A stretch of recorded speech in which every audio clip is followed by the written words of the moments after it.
Hello student, I hope आप सभी को पता है कि हाफ फील्ड ऑर्बिटल और फुल्ली फील्ड ऑर्बिटल बाकी ऑर्बिटलों के मुकाबले में ज़्यादा स्टेबल होता है।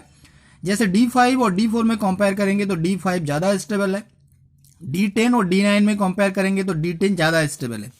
और इसी के चलते क्रोमियम और कॉपर का जो इलेक्ट्रॉनिक कॉन्फ़िगरेशन होता है स्टूडेंट, वो होना चाहिए था 4s2 3d4, लेकिन 4s2 से एक इलेक्ट्रॉन ऑटोमेटिकली जंप होता है और ये बन जाता है 4s1 3d5, क्योंकि 3d5 is more stable then 3d4। और सिमिलरली स्टूडेंट कॉपर का भी होना चाहिए था 4s2 3d9, क्योंकि 3d10 ज़्यादा स्टेबल है, तो 4s2 से एक इलेक्ट्रॉन ऑटोमेटिकली जंप होता है और ये बन जाता है 4s1 3d10। 4s1 3d10 ये हम सभी को पता है स्टूडेंट कि हाफ फील्ड ऑर्बिटल और फुल्ली फील्ड ऑर्बिटल ज़्यादा स्टेबल होता है। लेकिन मोस्ट इंपॉर्टेंट क्वेश्चन है कि ऐसा क्यों होता है। तो ये जानने के लिए स्टूडेंट सबसे पहले हमें जानना होगा कि स्टेबिलिटी और एनर्जी का आपस में रिलेशन क्या है। तो स्टूडेंट आपको याद रखना है कि एनर्जी और स्टेबिलिटी ये दोनों एक दूसरे के अपोजिट होता है। एनर्जी जितना कम होगा स्टेबिलिटी उतना ज़्यादा होगा।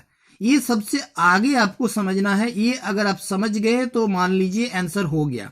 तो एनर्जी को घटाना है तो स्टेबिलिटी बढ़ जाएगा। तो हाफ फील्ड ऑर्बिटल और फुल्ली फील्ड ऑर्बिटल में एनर्जी घटता है और स्टेबिलिटी बढ़ता है। तो एनर्जी क्यों घटता है, इसका मेन दो रीजन है। एक रीजन है स्टूडेंट हायर सिमेट्री और दूसरा रीजन है स्टूडेंट हायर एक्सचेंज एनर्जी। अब हाफ फील्ड हो गया जैसे P3 D5 F7 और फुल फील्ड हो गया P6 D10 F14। तो हम किसी एक को ले लेते हैं।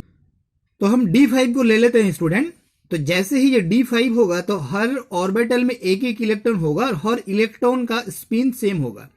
और D10 लेंगे तो हर में दो दो इलेक्ट्रॉन होगा और ये ऐसा दिखेगा। तो स्टूडेंट आप देख रहे हो कि D5 हो या D10 हो, दोनों में एक सिमेट्री है, इक्वल है, हर तरफ से इक्वल है।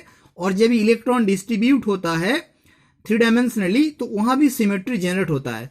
तो हायर सिमेट्री से क्या होता है स्टूडेंट, हायर सिमेट्री से क्या होता है कि न्यूक्लियस और जो ऑर्बिटल या सबसेल में इलेक्ट्रॉन है उन सभी का जो शील्डिंग इफेक्ट है, स्क्रीनिंग इफेक्ट है, वो घट जाता है। हायर सिमेट्री का ये इफेक्ट है कि हायर सिमेट्री से न्यूक्लियस और ऑर्बिटल या सबसेल के बीच में शील्डिंग घट जाता है। शील्डिंग घटने से क्या होता है स्टूडेंट, न्यूक्लियस के बीच में और इलेक्ट्रॉनों के बीच में स्टूडेंट इंटरेक्शन बढ़ जाता है। दोनों के बीच में इंटरेक्शन बढ़ जाता है। इंटरेक्शन बढ़ने से स्टूडेंट क्या होता है, उस एटम का एनर्जी लॉस होता है। और जैसे जैसे एनर्जी घटता है वैसे वैसे स्टेबिलिटी बढ़ता है। Lower energy higher stability. तो हायर सिमेट्री से शील्डिंग इफेक्ट घटता है, इंटरेक्शन बढ़ता है। इंटरेक्शन बढ़ने से एटम का एनर्जी लूज होता है और स्टेबिलिटी बढ़ जाता है। ये मेन रीजन है। और दूसरा होता है स्टूडेंट हायर एक्सचेंज एनर्जी।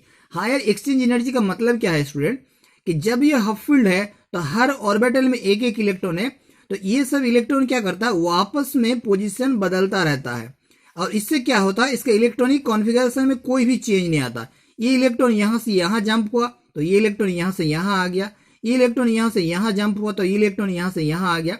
इससे क्या होता है, इसका कॉन्फ़िगरेशन में कोई भी चेंज नहीं होता है। D5 में भी होता है, D10 में भी होता है। तो हायर एक्सचेंज एनर्जी होने से क्या होता है स्टूडेंट, कि एनर्जी लॉस होता है। जैसे बच्चे जितना खेलता रहेगा वो उतना टायर्ड हो जाएगा, उसी हिसाब से ये जो एक्सचेंज होता है, और ये एक्सचेंज सबसे ज़्यादा होता है कि जब ऑर्बिटल हाफ फील्ड हो या फुल फील्ड हो।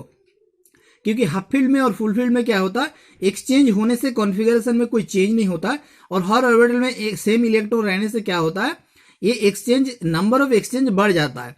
तो जितना ज़्यादा एक्सचेंज होगा एटम का, उतना ज़्यादा एनर्जी या ऑर्बिटल का उतना ज़्यादा एनर्जी लॉस होगा। तो एनर्जी ज़्यादा लॉस होने से क्या होगा स्टूडेंट, स्टेबिलिटी बढ़ेगा। क्योंकि हमने आपको पहले ही बताया कि एनर्जी घटेगा तो स्टेबिलिटी बढ़ेगा, क्योंकि लोअर एनर्जी हायर स्टेबिलिटी। तो ये भी कारण है कि हायर एक्सचेंज एनर्जी से स्टेबिलिटी क्यों बढ़ता है।